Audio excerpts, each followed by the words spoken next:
The Inn at the End of the Road. Read by Blake Rogers. Written by Blake Rogers. In a quiet valley, where the mist clung to the hills like an old friend, there was a winding dirt road that stretched further than anyone knew. Travelers often walked it, some searching for adventure, others simply trying to find their way home. And at the end of this road, nestled between two ancient oak trees, stood the Lantern and Hearth Inn. It was a small, welcoming place with golden lights glowing in its windows and a chimney that always set out little curls of wood smoke into the sky.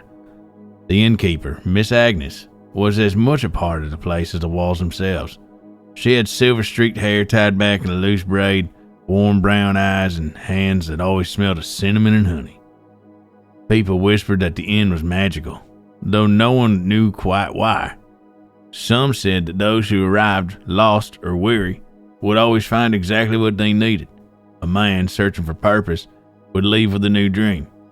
A woman carrying sorrow would wake with a lighter heart. Even the loneliest of travelers would find a friend by the fire.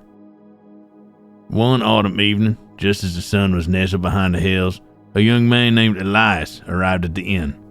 His boots were covered in dust, and his cloak was damp from the evening mist. He had no destination, just a road behind him and an empty feeling in his chest that had followed him far too long. Miss Agnes greeted him at the door with a knowing smile. "Welcome, traveler," she said. "You must be cold. Come in, come in." Elias stepped inside, letting the warmth of the inn wrap around him. A fire crackled in a stone hearth, and the scent of fresh-baked bread and roasted apples filled the air. A few other travelers sat at wooden tables, sharing stories and laughter. The chairs were worn, but comfortable, as if they had held countless tired souls before. Miss Agnes led Elias to a table by the fire and placed a steaming mug of cider before him. "You look like a man with many questions," she said. Elias hesitated. "I don't know where I'm going," he admitted. Miss Agnes nodded, as if she had heard this before. "Then perhaps you're exactly where you need to be." That night, Elias sat by the fire, listening to old stories told by other travelers. A merchant spoke of a city filled with golden towers. A sailor described a hidden cove where the sea glowed at night. A young girl no older than 12 told a tale of a fox that had led her through a storm to safety. For the first time in a long while, Elias felt something he had nearly forgotten: wonder. When he finally climbed into bed in one of the inn's soft, quilt-covered rooms, he felt at peace. And when he woke in the morning, well-rested and warm, he knew what he needed to do.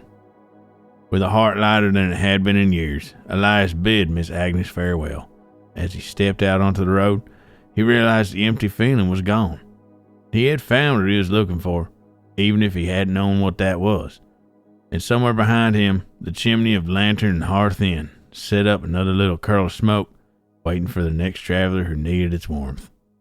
The end.